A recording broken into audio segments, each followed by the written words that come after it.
Our next presentation, oh my gosh, I went over time, Paige. Sorry. Okay. Our next presentation, we're doing client-centered communication through a race equity lens. And I just wanted to say, before we start, why? Right? This is a new thing for QLaw Foundation. We have never done a training that was focused on race equity before, which I am humbly and admitting with a little bit of shame isn't the right word, but you know, like we should have done it a long time ago, is what I'm trying to say. So I wanted to say why and why this is so important. So as a baseline, RPC 8.4, which is the sort of anti-discrimination RPC, like that is the basest of baselines. So that's, you know, that's essentially why you're getting ethics credit for the next 90 minutes of presentation, is because of RPC 8.4 and a couple of others.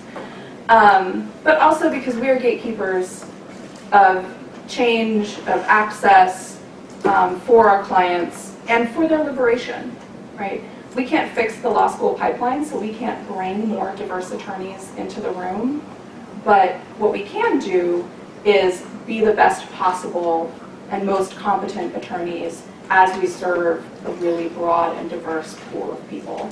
Our communities, our LGBTQ communities, I mean, we are everywhere. We are in every faith community, we are in every racial demographic, we are in every class demographic. And we have commonality, and then we also have really vast differences. And so what we want to make sure that we are doing is ethically and with authenticity serving our clients in their most diverse and beautiful selves. So with that, I'm going to turn things... Denise, just real quick, what is Wi-Fi and where are the bathrooms? Oh yes, thank you. So Wi-Fi and bathrooms. So Wi-Fi, there's little blue cards on the tables that have the Wi-Fi sign-in and password. Restrooms are across the hall.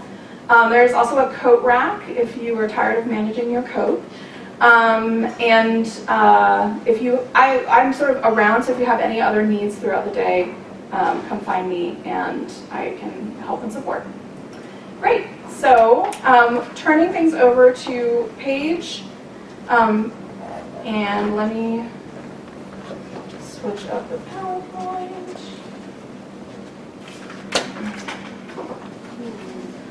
So I'll just introduce Paige and KJ, who you'll meet in just a moment. Paige is one of our Paige Hardy is one of our longtime clinic volunteers. She works for Washington State Bar Association in their diversity and equity programming, and is generally a giant badass. Also is on the CABA board, and used to work for KCBA, so knows the ins and outs of legal services really well, and we are really grateful for her expertise. KJ Williams is a diversity, equity, and inclusion educator with Rise LLC and also with Just Lead. If you don't know what Just Lead is, check them out. They're really great. They do race equity work in the legal aid system and have a bunch of toolkits for organizational and pro bono services legal aid, pro bono services race equity practices. So, so KJ and Paige are going to run the next couple hours, and it will be really great.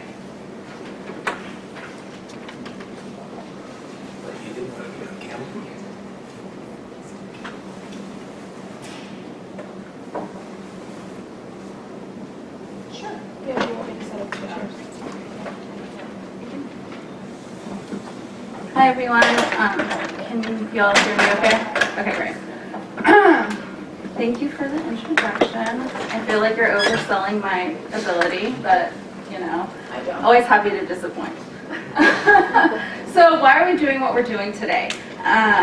So this curriculum that kind of has been developed with Just Lead, or in collaboration with Just Lead, came out of a couple of people's experience working at KCBA, which is the King County Bar Association. I was a staff attorney there for a couple of years, and I've also been a longtime volunteer for several different legal clinics. And I think one thing that a lot of folks that were working for the programs really kind of thought was, while these attorneys are doing this really great work, they're providing this really needed service, but man, are they centering themselves and not the clients that are going there to get the services. And I think that's the challenge, is I think all these attorneys and legal assistants are so well-intentioned, but the impact was quite harmful on our client communities. And so I think oftentimes in being in the legal profession, we really think that we know what's best because we have the skills and we have all this like educational privilege that has given us access to resources and tools. And part of it's, we just want to share that with our clients, right? Like we want to make sure, hey, I've got all this information. I want to give this to you so you can make decisions. But oftentimes we aren't considering that our clients are best situated in knowing what they need, what they want, what they have the capacity to do, and what tools and resources they've already used or exhausted and what their goals are. And so part of this is how do we root ourselves in equity work, and how do we make sure that any of the lawyering that we're doing within our communities really centers our clients, who often are the most marginalized. And so I just want to quickly go over what our goals are for today. The first one is to provide an overview of key concepts and foundational terms.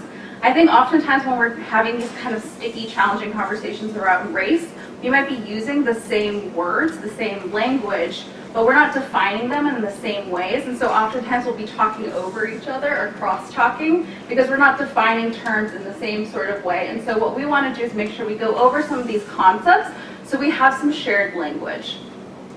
A second goal for today is how do we draw key connections between really hard stuff like structural racism and connect it to client-centered lawyering, and really be able to identify to you all why it matters and why this is important for our work, especially for an LGBTQ plus organization, why we're focused on racism.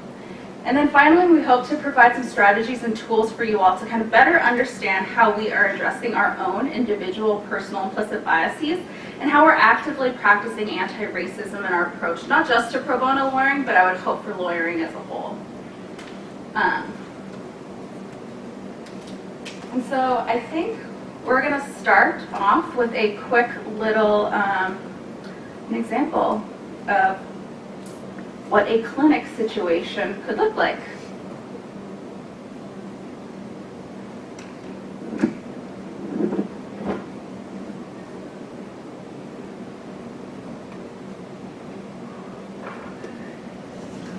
Okay, so come on in, KJ.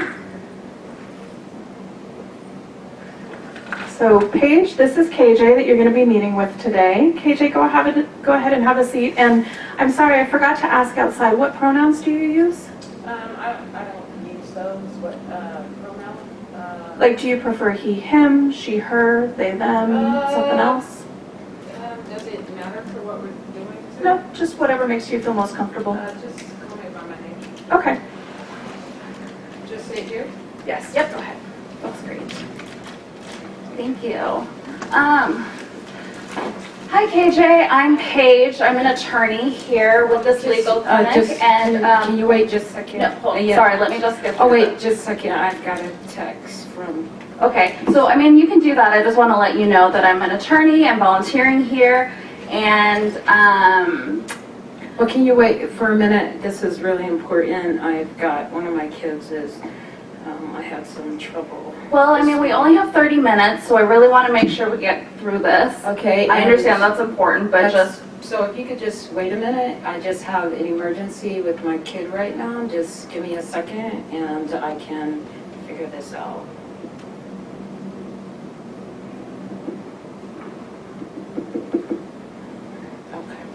Okay, to kind of get back to this matter at hand, just so you know that what we talk about will be confidential for the purposes of this. That's really important because I have a lot of things going on with my partner, and if, I just want to make sure that they don't find out anything, so. Yeah, we can definitely make sure, and I'll make sure that Denise knows that when we leave, that that won't be an issue. We have attorney-client privilege. Okay. Oh. Okay, so I see on the information that you brought. I'm sorry. Can you just give me another second? Like, I had to go, and I'm not in a great place this morning. I went to see my pastor. He said that he thought I was like bipolar, and I just have a lot of emotions right now with all this stuff going on with my partner, and I couldn't find my medication. So, I just need to figure some things out. Okay, that sounds really scary. But, so to get through some kind of what your legal issue, I think Denise told me that you kind of had a housing thing. It sounded like you have an issue with the landlord and you're the tenant. Yeah, but before we the get issue started- really is with my partner, who is creating issues for me and scaring me. So Okay, I just want to make sure we can get, I forget what that order is, the thing that keeps people from connecting, Yeah, so domestic violence protection order. Let's Yeah. talk about that real quick. Okay. Okay, so one thing we need to do is we can help you, I can walk you through the process of what a domestic violence protection order is. I can help you, I'm sorry. draft one this up, is just, and so we can it's help like, file do you it. have some tissue or something? I just feel overwhelmed. It's been so much today, and when I was talking to my pastor, it just really impacted me because, we have so many mental health issues in our family, and then, he just kind of threw his bipolar thing out there, and I don't really know what that means, but Yeah, I don't know anything about that. I don't, You, but there's some in the bathroom if you need to go later.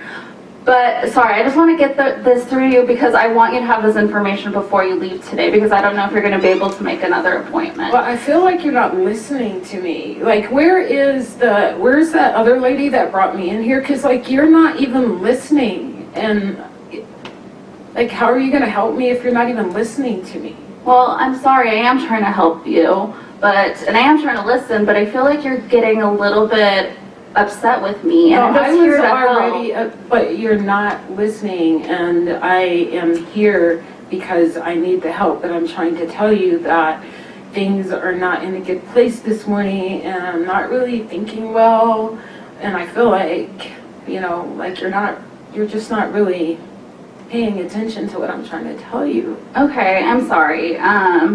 Okay, let's go back to kind of what we're talking about, and maybe I could say it a little bit slower. So what we want is a domestic violence protection order because you're afraid of your partner, right? And that's your goal? Yeah, but I don't even know. I mean, you just made this comment about saying it's slower, I'm not slow. Well, I just meant, I wanted to you make sure kinda you could sound hear and I'm could not focus on deaf. what I was talking about. I have We have 80. about one more minute, your next client is here. Okay. Oh, well, can you, I feel like we're not really working out. Is it possible for you to be my attorney? So I can't be your attorney, but let's talk about how we can find a solution for you. Why don't you walk out to the lobby and I will just check in with you in a couple of minutes, okay? But what is that going to do for what I need to have happen here? We can get you set up with somebody else tonight. I don't have time to come back tonight. I need this to be taken care of now. And I'm just saying that I just feel what's your name again? It's Paige. Well, do you see even the way she's, do you care? I do. Why don't we go talk about it in the lobby and then we can... You know what? Just forget it. Fuck it. Oh my God, Denise, that person was crazy. She's the worst. I can't deal with that.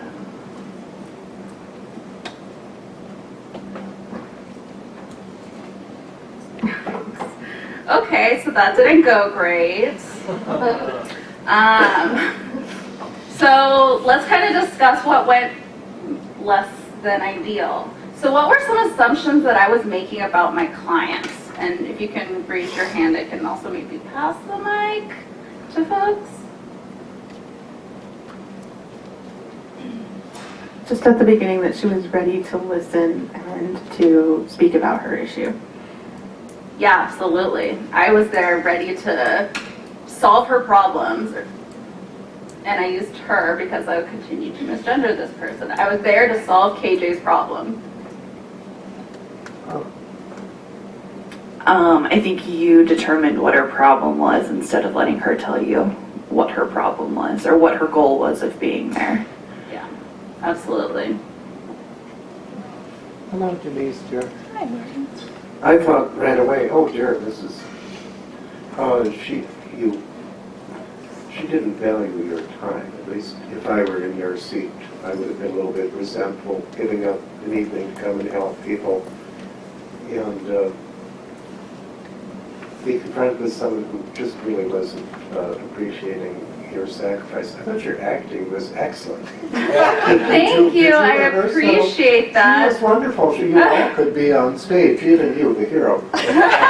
Thank you. This was rooted in experiences and mistakes either I've made or I've witnessed people make. So I had a lot of, but I want to kind of unpack what you said, because I think the point that you made was really important, because I think that is something that comes up for a lot of attorneys. I think we come to these clinics because we want to help, and we're taking time out of our really, really, really busy schedules to provide a legal service. And we think that is huge, especially when you have high billable hours. Your time is precious, and time is money.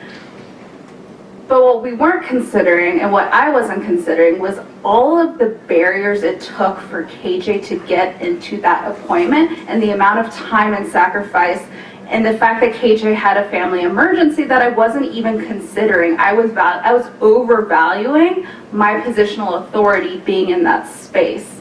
And so I think that's important to recognize is, yes, it's absolutely a sacrifice for us when we give up our time to do volunteer work to help a community we genuinely care about, but what does it take the client to get there? What does it take the client to show up in that space and to reach out to a legal system that is often unfair and produces inequitable results for them, and to sit in that space and to be met with so much disdain and discomfort? Like, that is a really rough thing. So I always say when we're doing this work, instead of centering ourselves, how do we center the experience of the client and recognize that there's a lot of stuff going on for your client that you might not be aware of? Yep, one more here.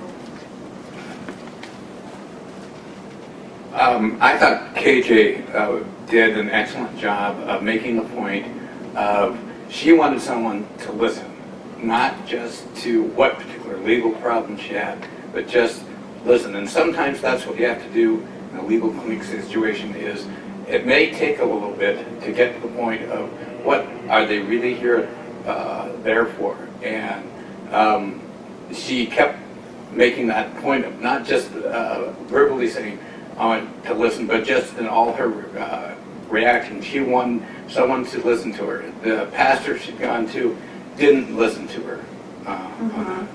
Yeah, I think that's great. I think sometimes folks refer to it as like predatory listening, where we're listening to respond as opposed to active listening, where we're actually listening to hear what someone's story is. And so that's a really incredible thing. And part of it, again, is stop centering yourself.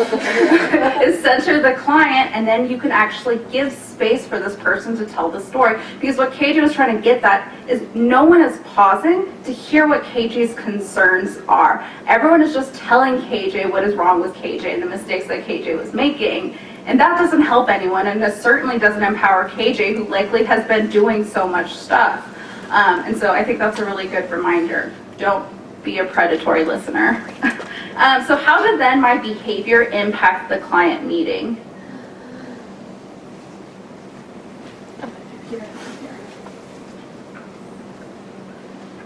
Well, KJ just shut down basically immediately once that trust wasn't established, and once it was kind of established that you weren't going to be sympathetic towards the situation that they might be bringing.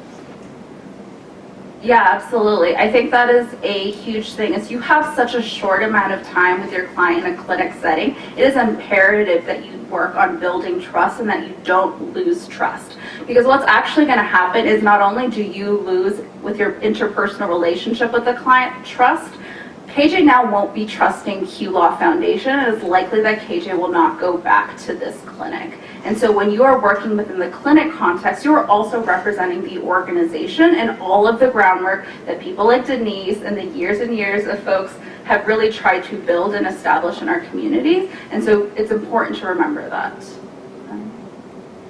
You did a great job of making it seem like you thought the way to solve all of the problems was for you to talk. Yes, absolutely. That's a really great point. I think that oftentimes people try to fill space with words and dominate conversations. I think the other nuance to that is I thought that the only solutions were within the legal system, right? I immediately was like, oh, we're gonna get a DVPO and that's gonna solve all of your relationship issues. When sometimes folks, DVPOs serve a purpose and are necessary for some folks, but it might not be the ultimate goal for other people. And I should have listened to actually hear what this person wanted and needed and whether they even exhausted that as an option. I never gave space to hear that. We'll just go one more and then we'll try to wrap up so I can move. I was just going to say that point kind of reminds me of something that I talk to a lot about with my volunteer attorneys is that what did you say to the client, but what did they hear you say? That's something that's really huge in our office is like, especially when you were like, okay, I'll talk slower to you, thinking, all right, if I break it down, maybe they'll understand, but it's like you could be presenting the most important information, and if they're not ready to listen, it's not helpful for either of you. Yeah, absolutely, and also making sure you're not being patronizing when you're delivering the information. Okay, so the last kind of question that I have, and this isn't, you don't have to speak on this or actually raise your hand, but did this interaction bring up some past mistakes that you might have made in a clinic setting?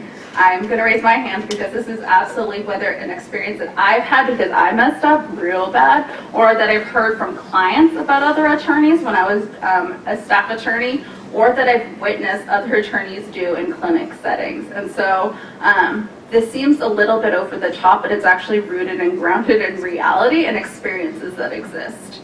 Okay, so one of the main goals I talked about is trying to establish some shared language. So I'm going to go through a couple of foundational terms with you all. I don't have time to go into every single detailed nuance, but I'm going to read to you a couple of them. And the one that I really want to focus on this slide is racial equity or race equity. And what the goal with race equity is when your race no longer determines the outcomes. And so in order to achieve that, it has to be a proactive reinforcement of policies, practices, attitudes, and actions that produce equitable power, access, opportunities, treatment, impacts, and outcomes. And so that's really the goal, is how do we break down systems and barriers so that our race, so that people's race does not impact the outcome. The other one on this slide that I think is important to talk about is internalized racism. I think that often does not get talked about that often, and it's the personal beliefs and biases about race and racism that reside in our minds, and a lot of this is created and perpetuated by social messaging. And I think it's also really important to talk about that internalized racism also exists for folks of color. And that's because society is constantly messaging things about race, whether it's a positive or a negative. We're internalizing those beliefs. And so folks of color also can internalize both negative and positive biases about ourselves. And just as a side note, if you ever have any questions during this presentation, please feel free to raise your hand and we'll bring a mic to you, because I want this to actually be useful to you all. So the next term that I really want to highlight is anti-racism. I mentioned it as goal 3 on the first slide. And what anti-racism is, it's focused and sustained action with the intent to change systems, policies, and practices that have racialized or racist effects. And the reason that I think this is so important is I think oftentimes when we're talking about race and racism, folks are like, well, I'm not a racist because I don't make a bigoted comment, or I don't hang out with bigots. And people want to pat themselves on the back and they're like, well, I'm not a racist, so I don't need to do any more work. What anti-racism says is that you actually have to be proactive in dismantling systems of oppression. It's not enough to passively say that you are not a racist, but how are you contributing to breaking down barriers?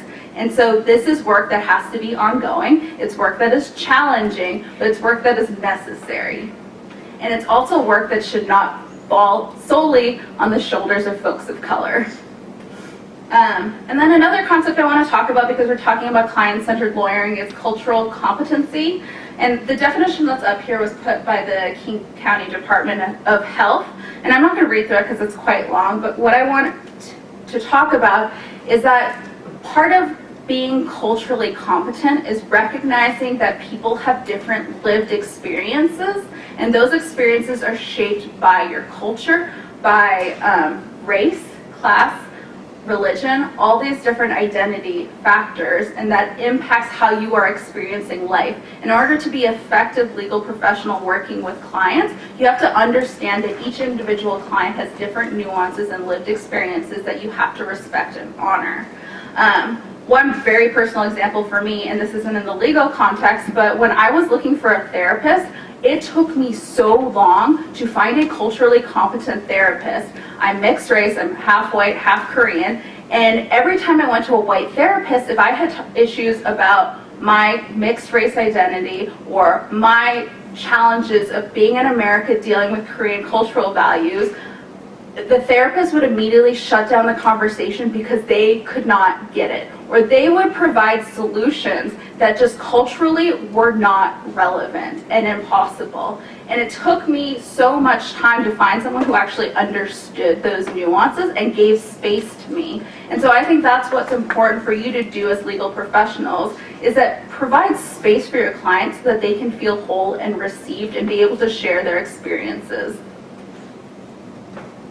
Okay, so I'm sure that folks have seen this around the internet, as they say, but it's an image that's supposed to compare equality versus equity.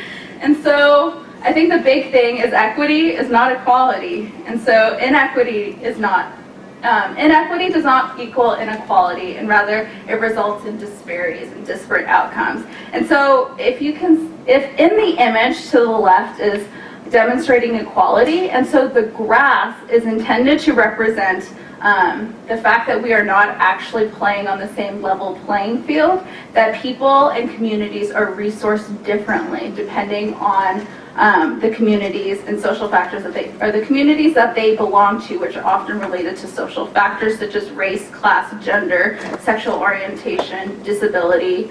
And so what equality would say is that instead of dealing with the underlying historical and systemic context, we're just going to provide the same type of resources to every single person. And the result is that there are still people who are marginalized or who are oppressed or who are unable to watch the baseball game.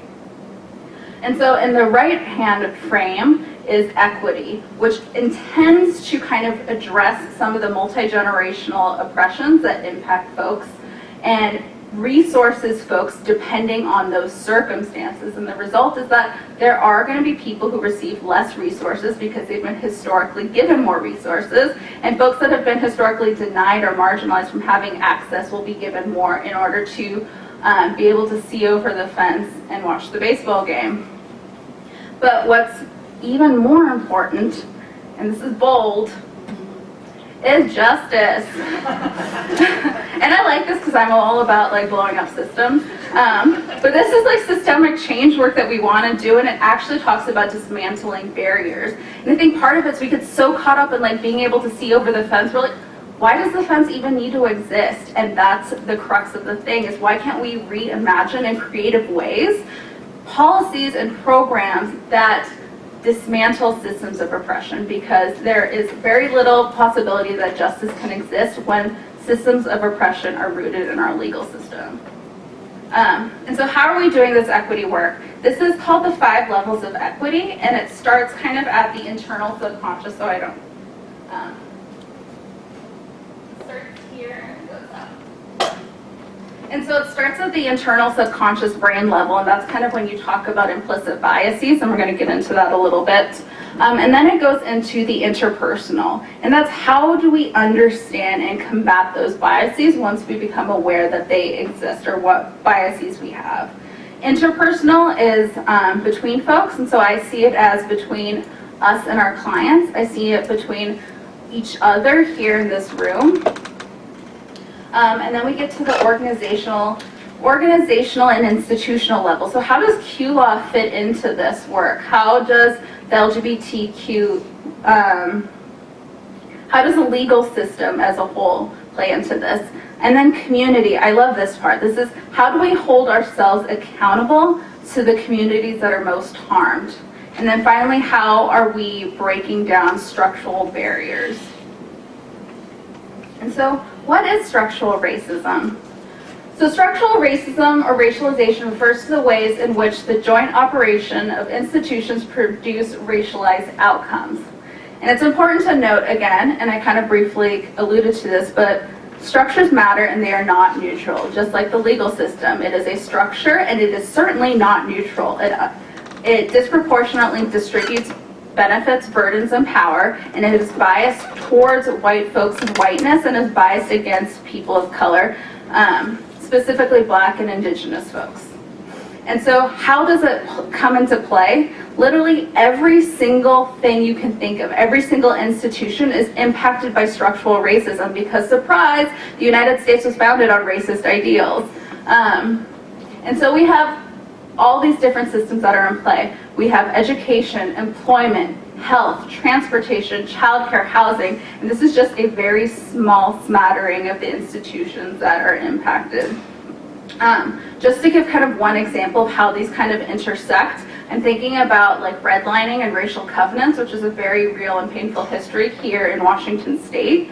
And what that meant was that it kept folks of color out of white communities, which in turn resulted in not allowing certain communities of color to accumulate wealth. It impacted people's quality of education depending on what school district you had access to and how well resourced those school systems were. It impacted health, if you're thinking about your proximity to medical care providers, and also thinking about like food deserts. Food deserts impact nutrition, which in turn impacts health. Where your house is located, you can think about pollution and results of pollution on health. And so it's easy to kind of think that these things exist in some sort of individual kind of way, but really these are all impacted and interconnected, which continues to produce inequities. And so just to kind of quickly go over that again, structural racism is not biological. It's not just about, it is not racial slurs or epithets. And it's not also about good or bad intentions. So it's not about what you intend. But what it is, and this is a perfect thing, I love this picture, where racism is as American as baseball. But that's because structural racism is structural and institutionalized. If we think about historical policies and programs that we can demonstrate this, think about the genocide of indigenous people, think about slavery, think about Jim Crow, think about the prison industrial complex, think about immigration policies that are in play today based on national origin and race and ethnicity. And they become cultural, and then they become internalized. We start internalizing these messages. And so then it results into oppression by race. I think this one example that someone kind of gave me that I think really kind of illustrates why structural racism matters is if we lived in this utopia where all the outright bigots were disappeared into another dimension, structural racism that exists in our country still produces inequitable outcomes, and that's important to remember. It's not about bad actors, it's that we built systems that are intended to produce inequities and oppression. So I'm going to go through this kind of quickly because of time, but to kind of bring back why this matters and why QLaw Foundation I think is really orienting itself to do this race equity work is they recently signed on to the Washington Race Equity and Justice Initiative. We affectionately call it REGI, R-E-J-I. I highly encourage folks to kind of Google it. It's just Washington REJI, and you can find what it's about. But it's a bunch of partners, mostly in the legal aid system. But there are other organizations as well. And to be a partner, you have to sign on to these acknowledgments and commitments. And I wanted to highlight a couple that I thought were really important to the work that we're trying to do here today, and hopefully to apply to our lawyering moving forward. And so, REGI acknowledgement number 3 is about bias and structural oppression based on factors such as gender or gender identity, immigration status or nationality, age, disability, religion, poverty and social class, sexual orientation, and membership in an indigenous or native group or ethnicity are equally harmful. Further, the damaging effects of oppression are multiplied when race intersects with these other identity factors. So what this means is that we know that there is multiplied harm to individuals and communities when their identities intersect with other areas of oppression, with other marginalized identities. And these are the folks that I truly believe, and I would argue that we need to uplift the most, right? We need to follow the leadership of the folks that are most marginalized, because there are also the people within our LGBTQ community that have brought about the most social change. And so, just another couple of ones.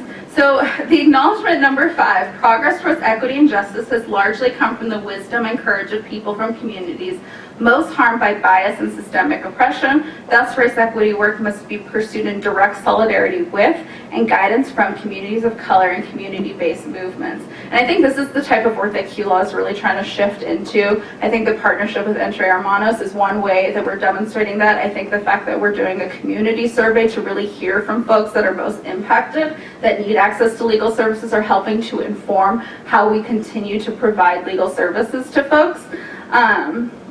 And I think we have to always connect this to race equity and doing anti-racist work. And so why do these things matter? I found these online doing some research it's from a survey that's done by the Center for American Progress, which is, I think, a liberal think tank out of DC. I'm not quite sure, don't quote me on that. It's now being recorded, so sorry. So this is,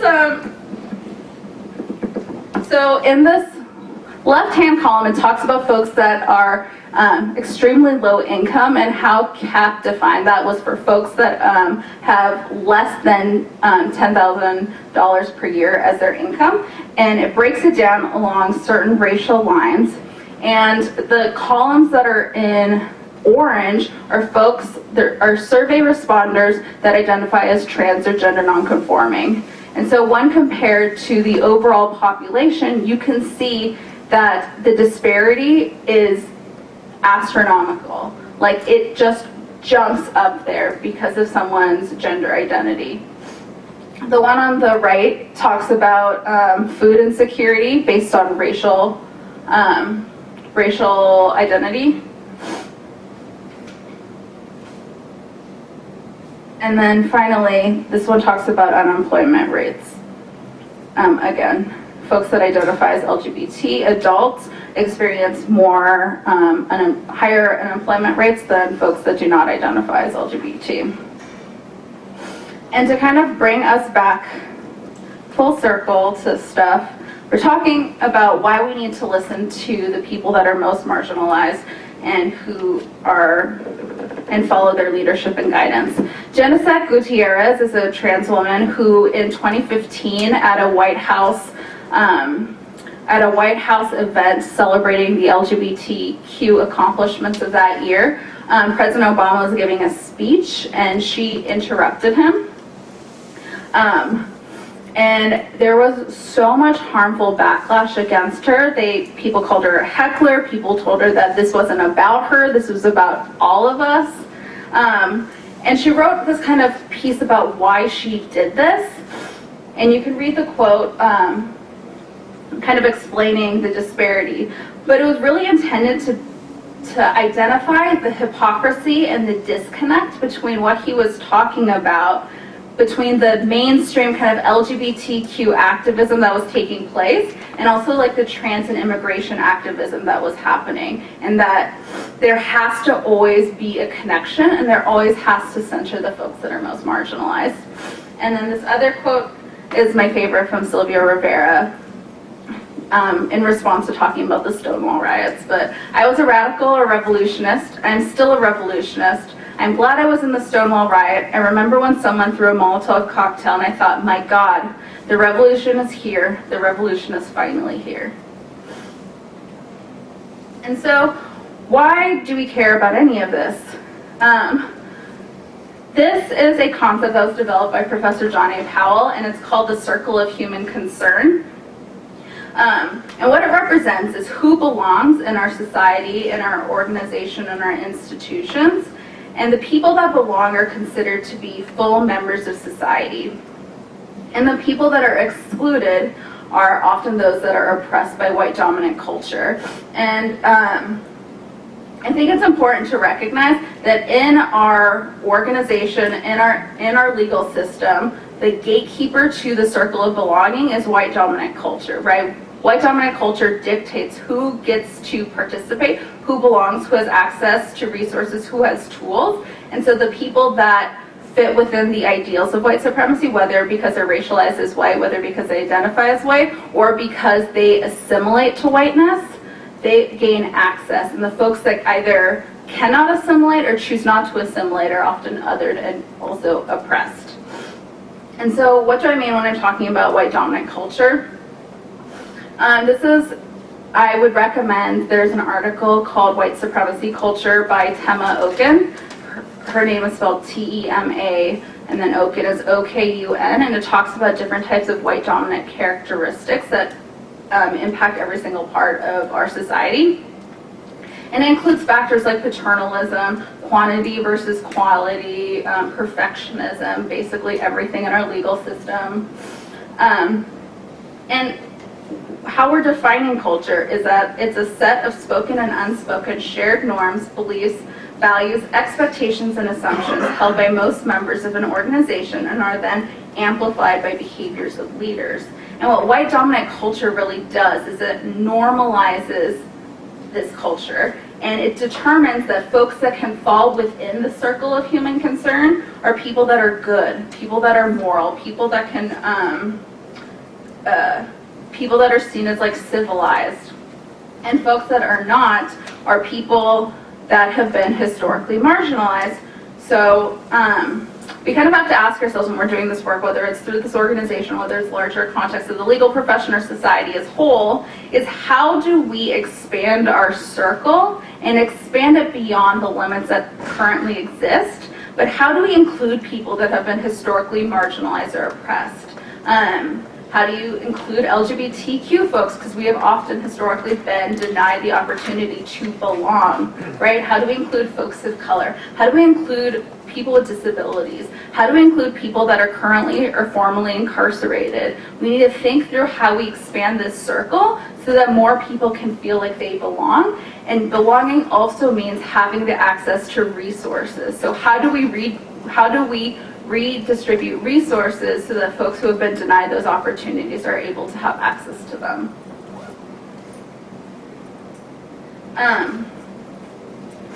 So one thing we want to go into is who's taken the Harvard Implicit Association test. Okay, I'm just going to not go into it too briefly, but the Harvard Implicit Association test is one of many tests that are out there that allows you to kind of identify what your biases are. And it's always important to remember that biases are both good and bad. You're biased towards something good, and you're biased against something that you find to be negative. And it's also important to remember that each individual person has different biases, and those are shaped by your experiences and how you've been socialized. And so implicit biases are pervasive, they exist, brain science backs it up, and I'm not going to get into that. And people are really unaware of what their implicit biases are. But the problem is that implicit biases also predict your behavior and how you respond to things. And if we are, and folks that try to deny or pretend that those biases don't exist, will actually more likely than not act in a way that is biased against folks. And so I decided to take it last night just to see, because it's been a while. So I took one, because there's all different ones. There's ones on race, disability, skin tone, gender, age. So I took one on weight. And I assumed going into taking this test that I was going to be biased against fat folks and be biased towards thin people because of how society exists. And I was pleasantly surprised by my results that it showed that I didn't have bias. But I think the only reason that I can say that is because I've recently been working really hard on dealing with internalized fat phobia and really have been trying to train myself to address it because I know that bias exists, right? And so even though I took the test and it wasn't like, oh, you're more biased against skinny people, and I know, and what I think that really shows me is I have to continue to do ongoing work, but I also know that my biases, surprise me because I'm continuing to work on it. And I think that's kind of why you take these tests, is kind of identify what those biases are so you can continue to challenge yourself to unlearn and unpack that work. Because what happens is then you are harmful to other people and you perpetuate systems of oppression that produce those inequitable results. And so why should we care? We have to, if we're going to accept that implicit bias exists, we have to explore how these dynamics are showing up in our relationships personally and professionally. I think that's super important because it's not just about how we work with our clients, it's how we work with each other. How are we compassionate with each other? And if we really want to be human focused, then that means we have to do a lot of harmful work, or a lot of work unpacking that harm that we've internalized. And so why does this even happen? I don't know if people are familiar with the term schemas, but I had to look it up. And there are mental shortcuts that allow us to kind of categorize our knowledge. And there's 4 main different schemas. There's kind of person schema. So how do we have shortcuts in our brain for people? We have social schemas. So how do we act and behave depending on situations, right? So how I'm behaving here is different than how I'm behaving when I'm with my friends. It's different than how I behave when I'm at a library. It's different than how I behave at my workplace. It also, thinking about self schemas. How do you view yourself? What are the mental shortcuts you take in how you view yourself and what your idealized self is? And then finally, event schemas, and these are kind of situated with like single events, such as like car accidents or graduations. What are the mental shortcuts we take to categorize, good versus bad events? And so what happens is that this starts as early as childhood, and it starts developing over time through socialization from our parents, our friends, from media, from communities, social groups, faith-based organizations, and it includes both positive and negative associations. And then over time, as we continue to hear and learn these things, they become automatic. So one thing for me that's particularly personal is this idea that folks with mental illnesses are dangerous. And where does that come from, right? And so when you're thinking about it, even in our interpersonal relationships, if someone is acting poorly or erratically, we automatically dismiss that person as being crazy or as being unreasonable or as being insane. And honestly, this happened so often when I was doing family law. So often would we criticize our clients or our opposing parties if they did not act in some sort of linear way as being crazy, right? So we interpret people that are not acting in a certain way as having mental illnesses. And then on top of that, when you think about media, TV, articles online, when you think about all those things and how folks with mental illnesses are often framed and characterized as dangerous, people in society take all that information in and we start taking shortcuts in our brain that people with mental health issues are people that are bad, right? And so that is super harmful, and it's something that feels personal to me, but it's an example, like, I don't think people intend to make that mental shortcut, but we can't help it because we've learned to kind of build that shortcut over time and it happens automatically. So if you see someone on the street that might look like they are having issues with processing information and they might be acting erratically, our mental shortcut takes us to the fact that this person is dangerous and this person is crazy. And so, Yeah, I just wanted to connect to that when you made this statement when I was Hang on, speaking. KJ, I need to give you a mic because we're recording it. Oh, okay. Next page. That when you reacted to our engagement, and as I was walking out, and you told Denise that I was crazy, that my thought was, were you saying that because of my communication, or was it the fact that my blazer was inside out and my hair was, I purposefully did something that I don't wear my hair like that, people.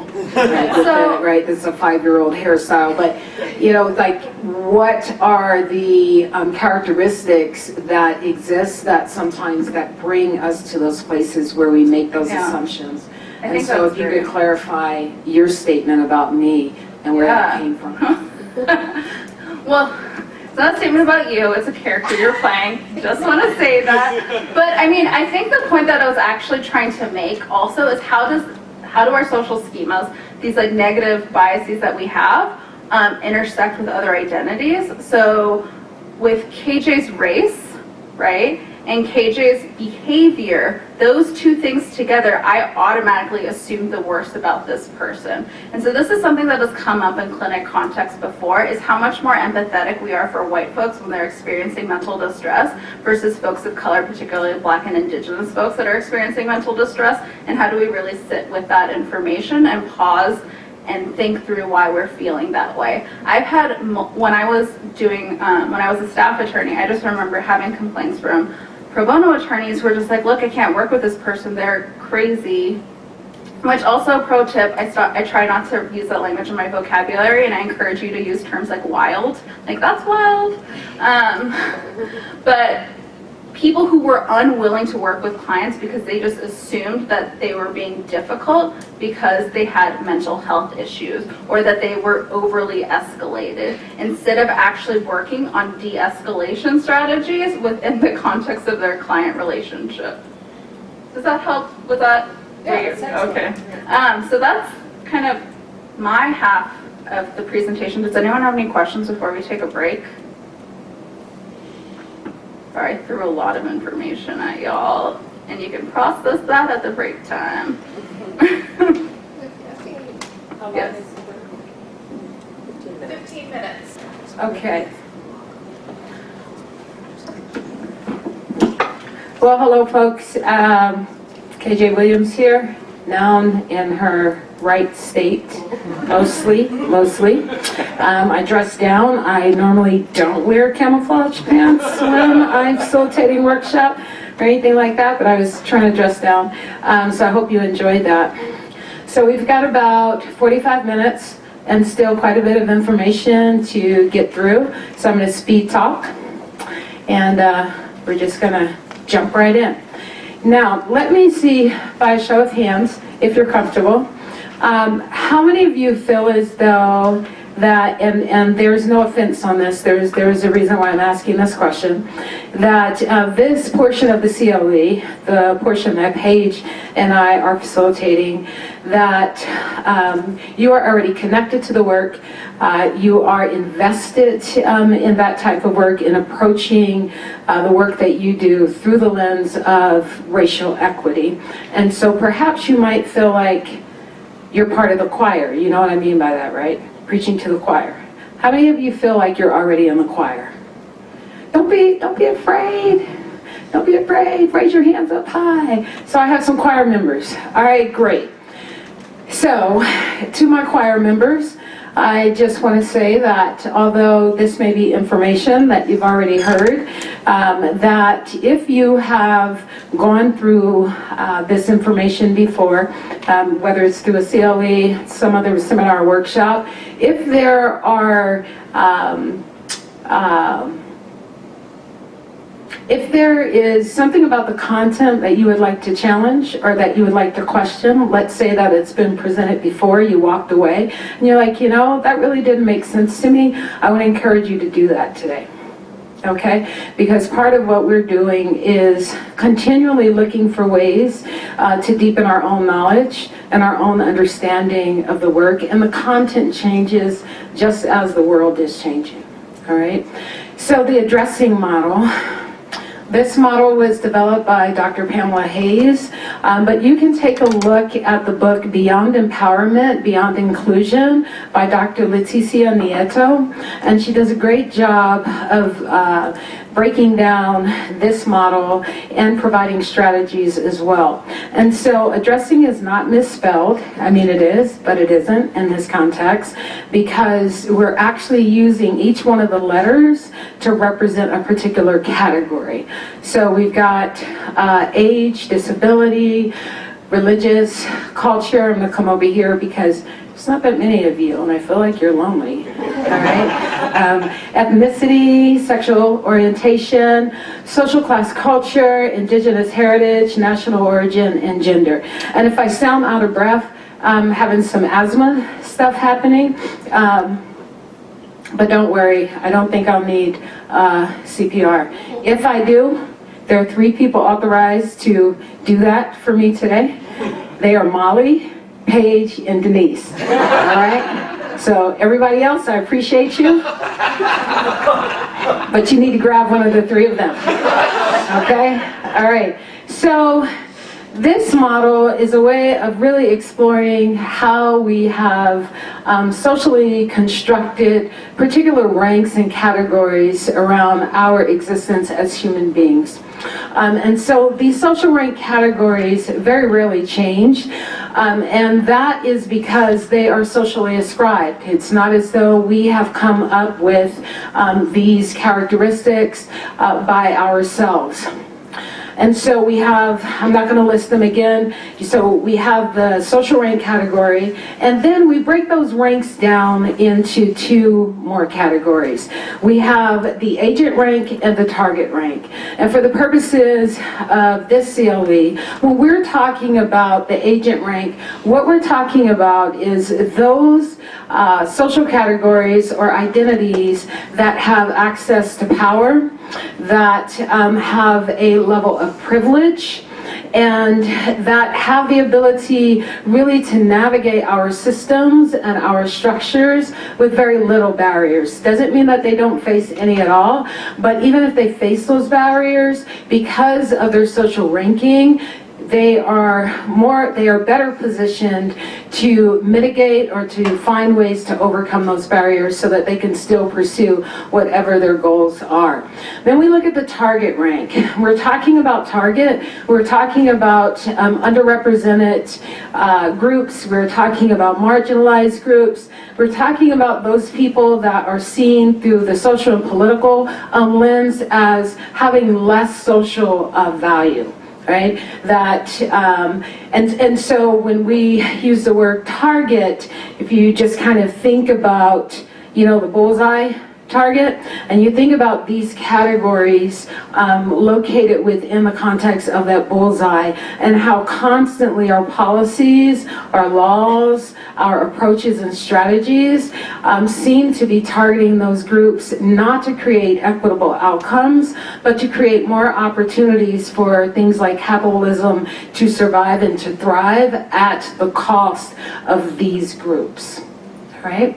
Now, what I'd like for you to do, and how many of you have the handout, the CLE handout with all the, okay, so within your handout, you'll have a paper version of this model.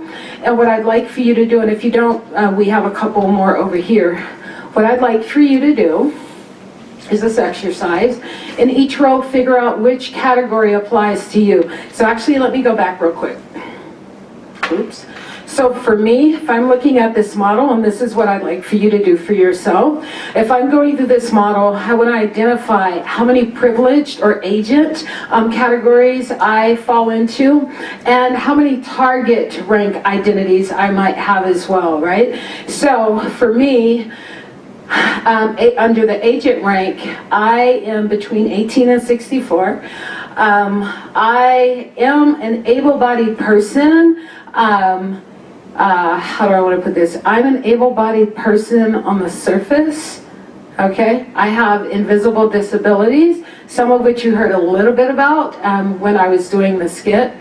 And so I feel like I'm somewhere in the middle there. It's all about context and what I decide to present, right? And we're familiar with that. Cultural, so my agent category is going to be, I'm an adult, I'm able-bodied, I'm middle and owning class, I'm US born. So what is that? 1, 2, 3, 4. Right? I've got 4 agent ranks. And then when I look at the target rank categories, I have disabilities, I'm a person of color, I'm part of the LGBT family, and that is 1, 2, 3. Did I count 3? Okay, we're not doing math today, and none of you are helping me. So, okay, I'm gonna go and I'm gonna say that I did 3 of those. So there's something about those categories and the intersection of those categories that informs my experience as a client, right? When I walk into the clinic and I sit down with Paige and she makes disparaging comments like, you know, well, she's so crazy, that automatically is going to activate something in me because of the identity that I have, whether Paige was able to see that or not. So what I'd like for you to do is to go down, I have an exercise, and you're gonna identify what your target identities are and what your agent identities are. And then I'd like for you to find a partner and talk about what you notice in the chart. Are you surprised by any of the categories or identities that you're able to check off for yourself? And then choose one of those identities and discuss how it benefits and or challenges your relationship with clients. And an example of this, even though I'm not an attorney, I can give an example of when I travel back home to the East Coast every year, and especially last year. Because I've been away for so many years, and even though I grew up in poverty and grew up in a very segregated city, I've worked really hard and my life has changed economically. And so when I go home, it is challenging to remember that I have much more than most everyone else in my family. And it's only when I go home that I'm actually faced with that. And so it's one of those changes in my life that I don't hold consciously, but which actually informs everything that I do. And so you can just kind of think about an identity that you have that maybe you don't consciously hold on to, but which you've learned actually influences the way that you engage with your clients. All right? So I'm going to give you about 7 minutes to do that and find a partner, okay? Thanks.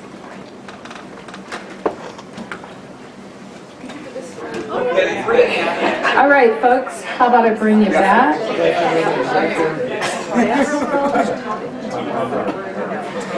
Okay, bringing you back in once, calling you back twice. All right, thank you. So, anybody would like to share any thoughts about that process? Can be positive or challenging. I invite them all. Yes? We talked a fair amount about, our group talked a fair amount about identities that aren't visible. So whether it's an invisible disability or whether it's being bi in a straight perceived relationship or your ethnicity isn't, you can't really tell, and how that obviously provides a lot of safety and also provides a lot of sadness when you feel like your identity has been, is not perceived, is not seen, is invisible.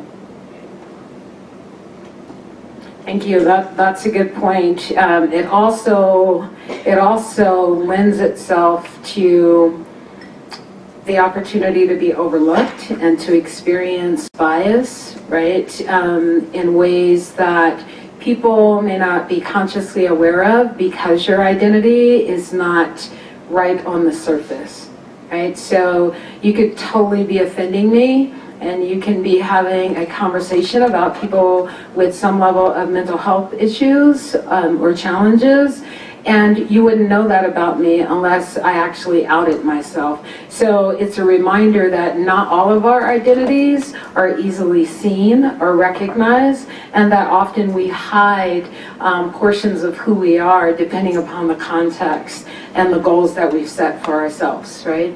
So, any other thoughts about this activity? I've got so much information to go through in 15 minutes. All right, racial anxiety and stereotype threat. Why don't I just give you an example? So I can use Molly. I've known her for a long time. And let's say that Molly let's say that Molly and I are out somewhere in public and we're having a pretty strained dialogue. We're working through some conflict, right? And we're just friends, but we're talking, and Molly is getting, kind of loud. I know she looks quiet. Just telling you, right? But she's getting kind of loud, and I'm out there with her, and I'm getting quieter and quieter, right? I'm getting quieter and quieter because I am thinking about what other people are thinking about me as an African American woman. Now, I'm really upset by what Molly is saying, but because of the racial anxiety that I'm experiencing, I'm really worried about my engagement, how that's going to be perceived, and how that's going to be responded to. Now, that's one example.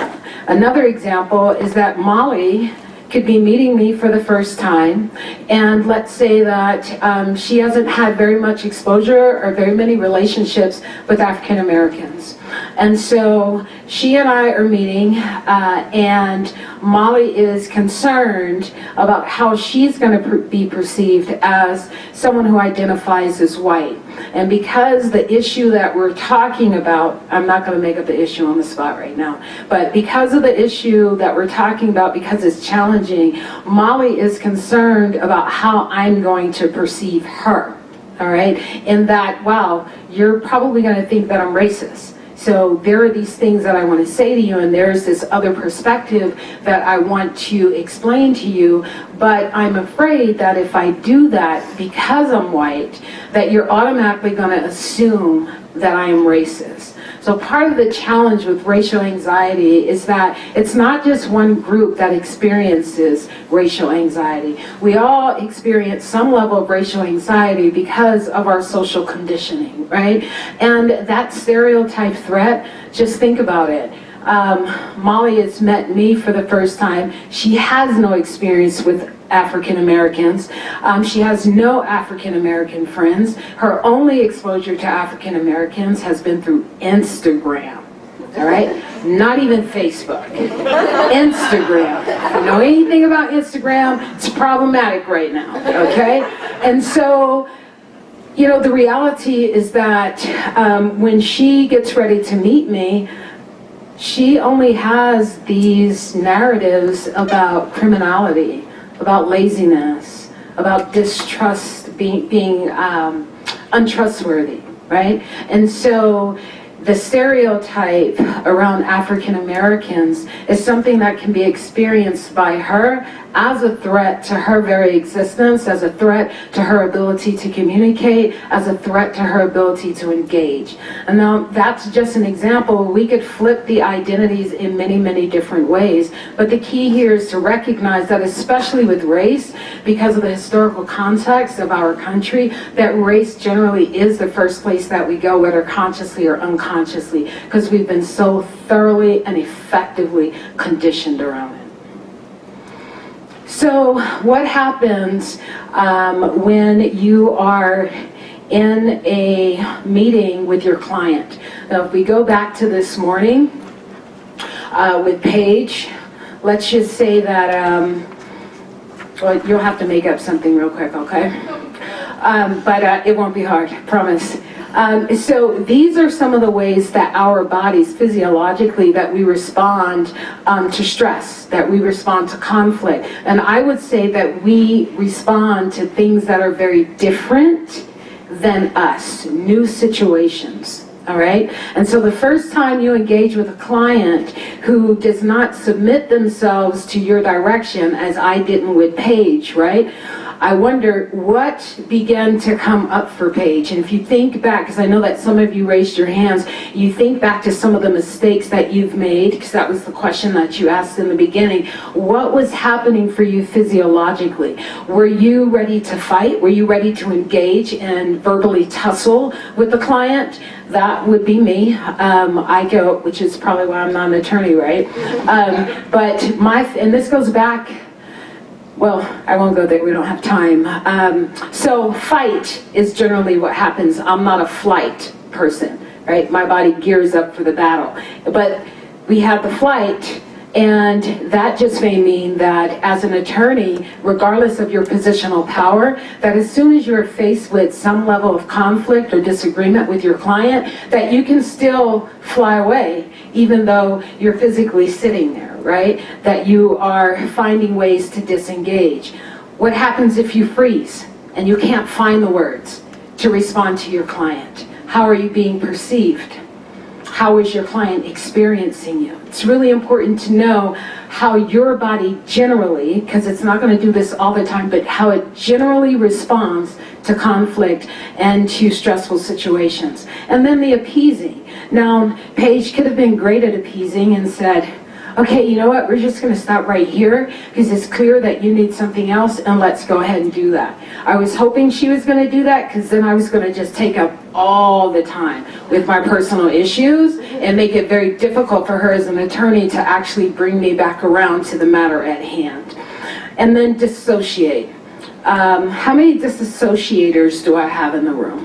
Yes? Okay, thank you for being honest. I'm with you, okay? I can be involved in a conversation with you, and if we have gone into a place of conflict and I've decided that it's either not worth it or you're not listening, I can stay engaged, but I've completely and totally checked out, and you'll never know. Right? But what I'm doing when I do that is I'm actually impacting our communication and our ability to problem solve. So again, it's important to understand physiologically how you show up. Smart breathing again. All right. Actually, we're not going to watch the video on this. Can you give me a time check? Sure, it is 11:14. So, yeah, we're not gonna watch the video, but the video can be included in the recording, right? Okay, great. So the ladder of inference, what I want to say here is that one of the things that happens, so we had this interaction this morning, and I experienced our engagement, our client attorney engagement in a particular way. Paige clearly did as well, right? And Paige made some, I gotta remember the blue tape, so if I'm looking a little weird, that's what's happening, all right? Looking for my red dot.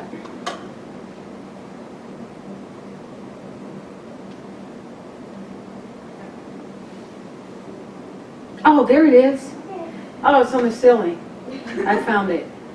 There we go. Oh, but now it's not. All right, the red dot's not working.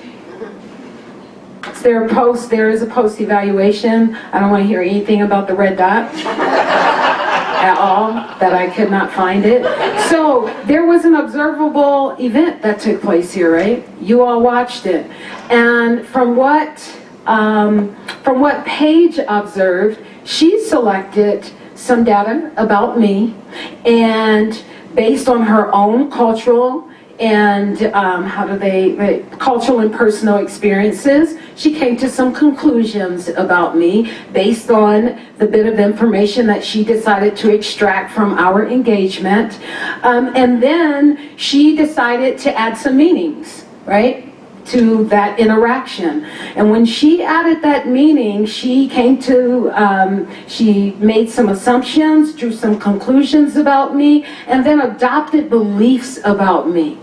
And we saw the outcome of that based on her beliefs. She decided that she could not work with me because I was too crazy, and that's actually what she communicated to Denise.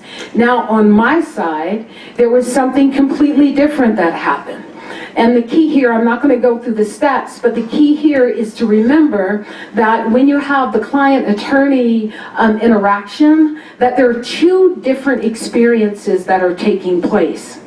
Two different experiences. And when you can take the time to stop at the front end, as Paige had multiple opportunities to do, if she had been able to stop, we would have had a better chance at developing a rapport and a line of communication where it would actually reduce the number of, or the types of assumptions that she was making about me. It would also perhaps challenge her own cultural and personal experiences that she's brought to the dialogue. And so again, just remembering when you have that interaction, two different experiences taking place, slow down so that you can create some shared space, so that you can reduce the assumptions that you're making and that the client is going to be making about you as well.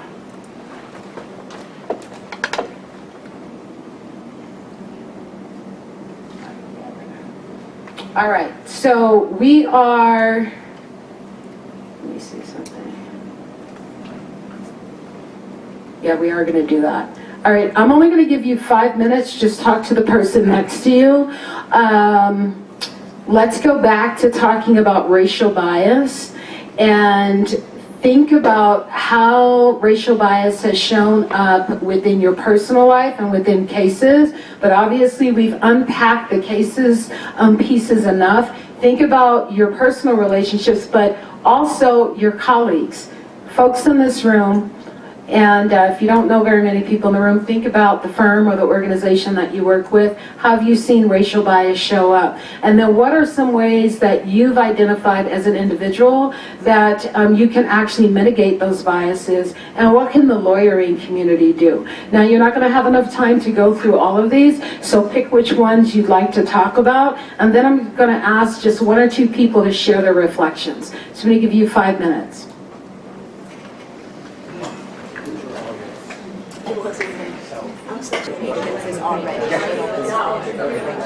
All right, folks, calling you back once. Calling you back the second time. Calling you back for the final time. Awesome, thank you very much. So I am going to ask just 1 or 2 folks to kind of share any reflections that you had. You want to make me sing, don't you? Okay. Oh, great. 2. Oh, yep. So Jill and I talked about how, if the exact same actions were being done by a different person, how might the attorney perceive that? So, for example, like if Jeff Bezos was sitting down in that seat in front of you and he's like, oh, just a second, I have I've got to do some stuff. We would immediately be like, oh yeah, that's clearly very important, and we would give him that moment. Whereas from a different person who's like, oh, my kid is locked out of the house, my kid, can't find their medication, that microscopic eye roll of oh, this person is, crazy, quote unquote, and just realizing our difference in reaction to the same actions. Thank you. Thank you. Yeah. So I was reflecting with my partner here that something that this discussion really brought to mind.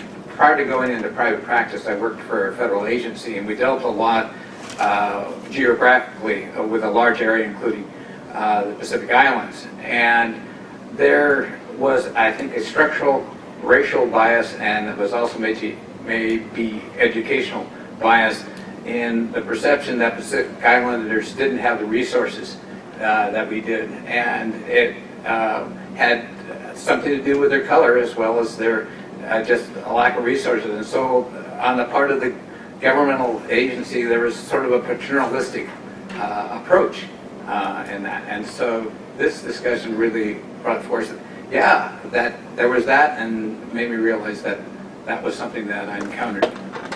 Thank you so much. And this is why actually engaging in authentic dialogue whenever we can about these things is really important, because we don't know what we don't know.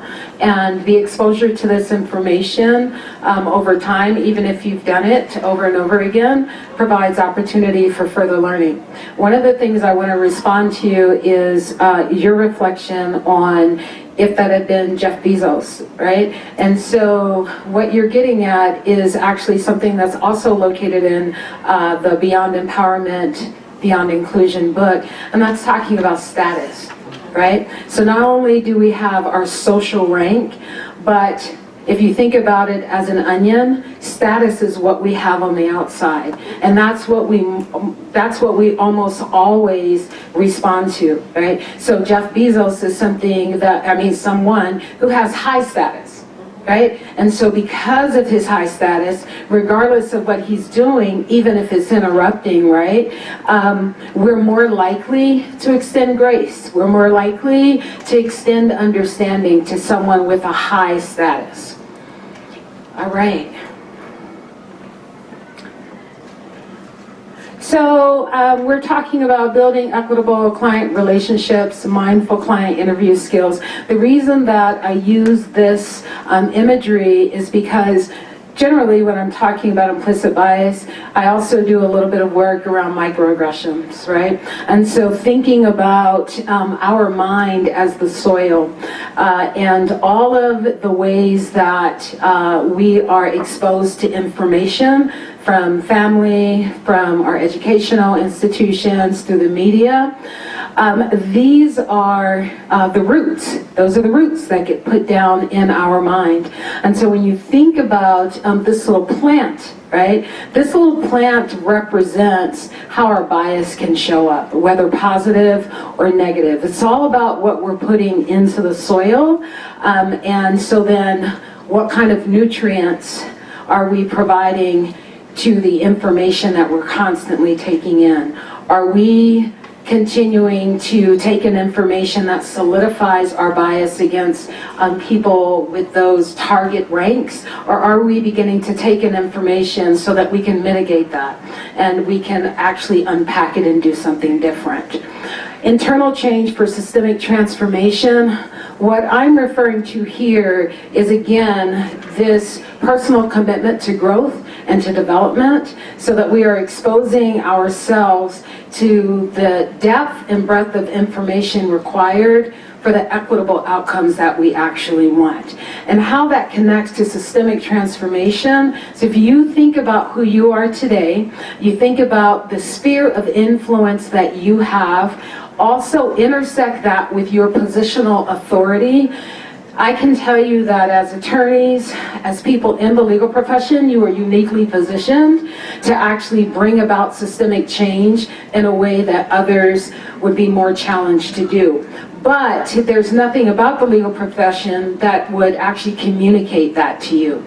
And so my call to you is for you as attorneys to continue to do your own deep work, to look at your sphere of influence, all the people that you're connected to recognize that you can actually change the space that you occupy, and that often that kind of change leads to systemic transformation. So you don't have to lead the organization in order to influence systemic change in the institution. Does that make sense? All right. Thought I saw a hand. All right, so we're going through a map really quick. What time am I at? It's about 11:27. Okay, great. I'm going to be shooting right out for a 12 o'clock meeting on Capitol Hill, so it's not that I don't appreciate you, all right, but I'm just going to run right out the door.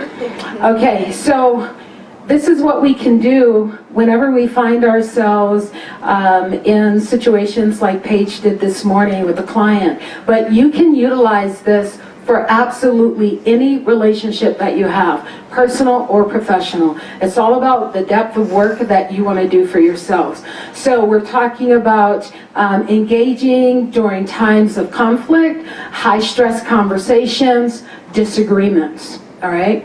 Cultivate self-awareness. We've talked about that. Do your own work. And when you do your own work, you will recognize what your triggers are, and you'll be better positioned to do the work necessary to mitigate those triggers so you're not impacted so badly. Pause, slow down, and reflect.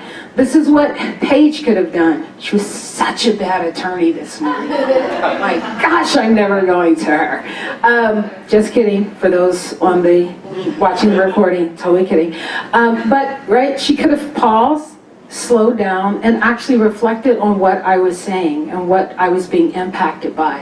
And then understanding the context, not just the context of my life and what I brought in with me that morning, but also be aware of the context that you're working in. So one of the things that I planned on saying, but I didn't get around to it, because Denise was so timely when she came in with her 1-minute check, was I was going to look around and say, wow, you know, no, there's nobody on the walls that looks like me.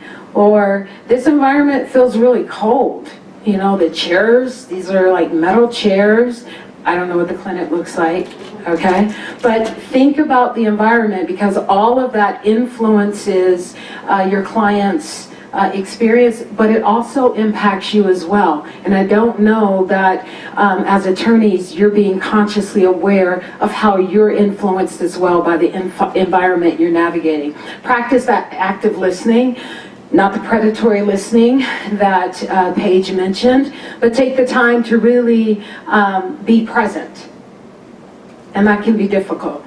But you can take a deep breath. I can tell you really quickly what you can do even while you're talking to someone. I use this with my coaching clients, that even in the midst of conflict, and you have to practice this before it happens, but I've learned I can, if I am engaged in conflict with Molly, I can actually take 3 deep breaths to calm myself while I'm actively engaging with her, and she won't know that because I've practiced, so that the adrenaline rush that I get during conflict and stress and the cortisol dump, that those things are mitigated and I can stay as present as I need to stay, at least as much as I'm able to, and I can actively listen rather than I'm coming back with the punch 1-2, right? And engaging empathetically. Paige was not empathetic to my problems this morning, and I really needed some empathy, but you all could see that, right?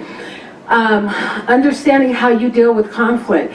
Often in these workshops, when we're talking about with the CLE, when we're talking about implicit bias and microaggressions, one of the things that we do is we spend a little bit of time talking about your family of origin. It's important for you to know what your family of origin's primary style of conflict is. And the reason for that is because as soon as you're faced with something new, as soon as you're faced with a stressful situation, as soon as you're faced with some level of conflict, your default, unless you've done a lot of work, and even if you have, and I have, but my default is still I want to fight. Meaning not physically, but I'm not backing down and I'm going to win. All right? And so think about the Thomas Kilmann 5, how does he frame that? 5 styles of managing conflict, because it's going to come up and it's going to influence how you engage with your clients when they don't agree with you or when they say something that, you know, pushes one of your buttons. And then understand the power of questioning. I love this, it drives my kids nuts, but I start off with questions all of the time. One of the reasons I do that is because it helps to calm me down, especially if it's a stressful situation. It also gives the other person the opportunity to stop and to reflect as well. All right? And so, with that, I am actually finished my part, and Paige is going to come back up, and you've got a great exercise. Thank you for your patience, and I would like to collect my Oscar now. That's all. Okay, thanks you guys.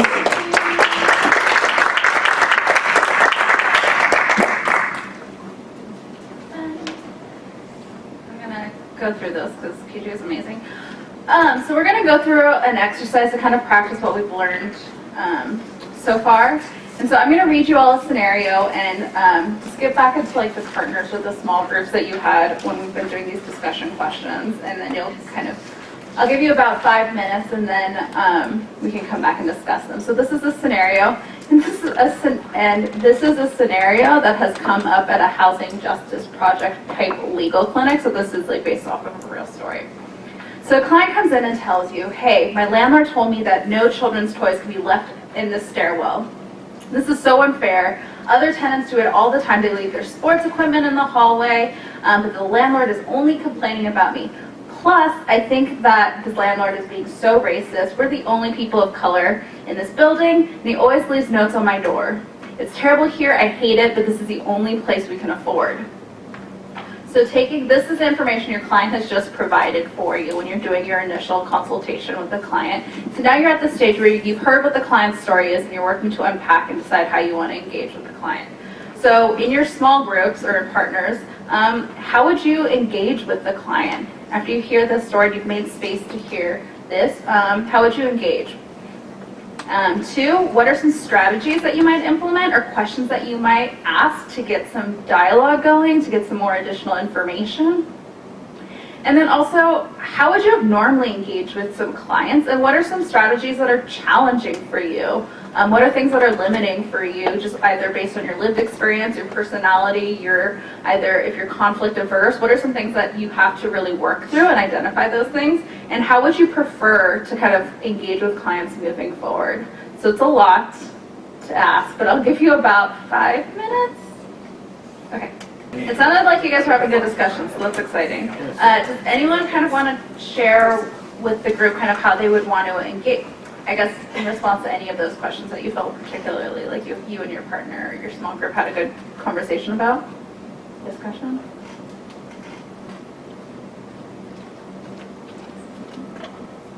Well, there's a lot going on in the scenario, and it wasn't clear, what the client's goal was. So just maybe digging in a little deeper, is the goal to try and resolve and stay, or is the goal to try and find somewhere else to live that would be affordable?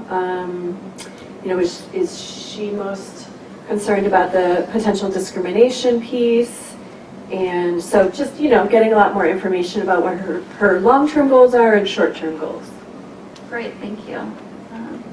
Does anyone else have some? And just to build off that, just really understanding what I'm his teacher, that's why I said that. But what the client's individual needs are. And so I kind of compare it to a conflict between 2 students in a classroom. If one student is having challenges with another student, maybe the underlying issue is respect, right? And here in this fact pattern, the person may be really wanting respect and an opportunity to be heard, and it may not actually even have anything to do with the toys. It has to do with the idea of feeling like that in the place where you live. And so helping them and empowering them to actually meet that need may be getting a court order or going that route, but there might also be a way of talking through ways for them to actually meet their actual need, even outside the legal system. And if you do that, I think that you're doing a really good service. Yeah, I think that's great. I think one thing that I would also know is when we're working with our clients and we're giving them feedback and ideas, ask them what they've already done already, because I think oftentimes we assume that our clients don't know what to do and that we are the ones with all the information. So I think it's always important to take a pause and ask, what have you done so far? So you're not repeating information, because I think that's great, but maybe they've already done some of those solutions or maybe they haven't. And one good check to figure out kind of thinking about next steps is identify what your client has already done. So I think that was a good point. And maybe one last one. Just beginning with an affirmation that they're in a stressful situation and they've still found the courage and the wherewithal, the resilience to come in and ask for help. I love that. That's great. Okay, so I know we're really running short of time. So I kind of want to go through this last question, and I think this is a question that we ask ourselves regularly, is what do you do when you make a mistake? And I think part of the problem with mistakes is in our society, we exist with very kind of binary thinking. A mistake is bad and you're a bad person, and you have to be perfect to be a good person. And obviously perfection is unachievable. And so this is kind of a quick way to kind of think about what to do when you mess up. So the first letter C is saying center yourself. And I don't love that because I think you should be centering your client. I would kind of suggest it as ground yourself in what's happening and think and develop some self-awareness. And part of that is by slowing down the process and pausing for a moment and figure out what is coming up for you. And remind yourself, hey, This isn't about me, this is about the client.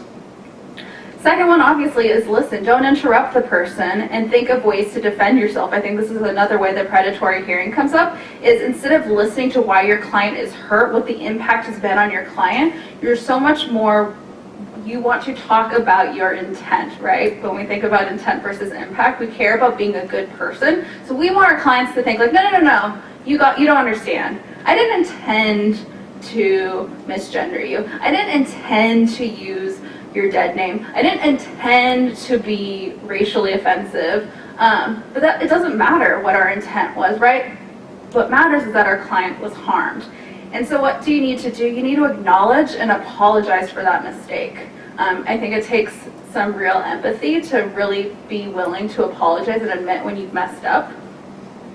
I push back on this concept of inquiring. So they define inquiring and they put in parentheses, it's like, if they consent and have the time and capacity, ask what you could have done instead and how to make amends for what happened. I think sometimes that really kind of, again, centers yourself, it centers the person that was doing the harm. There are a lot of resources that exist out there, and you are more than welcome to access those resources to get information. Maybe you have a really close relationship with the person and it's not your client and it's a friend and they are willing to have those conversations with you and share resources and information, but and people feel differently about this thing, but Google exists and there's some amazing resources that were created by folks, especially folks of color and folks with, other marginalized identities.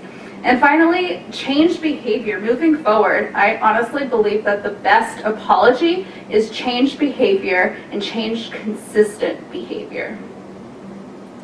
Can I make a quick comment on that, Paige? Yes. So one thing that I have noticed about the previous slide with the inquiring is, and the sort of holding back from explaining, because I really struggle with that, is often in the clinic context you're not going to have time to say like, I don't understand why that was the wrong thing to say to you, or I don't understand how that felt devaluing. Can you tell me more about that, right? Because it's not your time, it's their time. But if you feel yourself having that inclination, it's a really normal and natural thing to feel, and one way to handle that is to say, that was really not my intention, I really apologize. What I can commit to you is that I'm going to take some time to learn more about this on my time. And so thank you for helping me learn that I need to learn that. And it's just, it kind of gives you something, because sometimes you're like, I don't know what to say, I feel like I have to say something because this feels bad and I want to fix it. That can be a thing to say, is I commit I'm going to learn more about this on my time. That's great. That's beautiful. Okay, so we're just going to close this out. Does anyone have any questions about this? Anything that was presented on this morning or from KJ's presentation? Wow. Thank you. Thank you, Paige.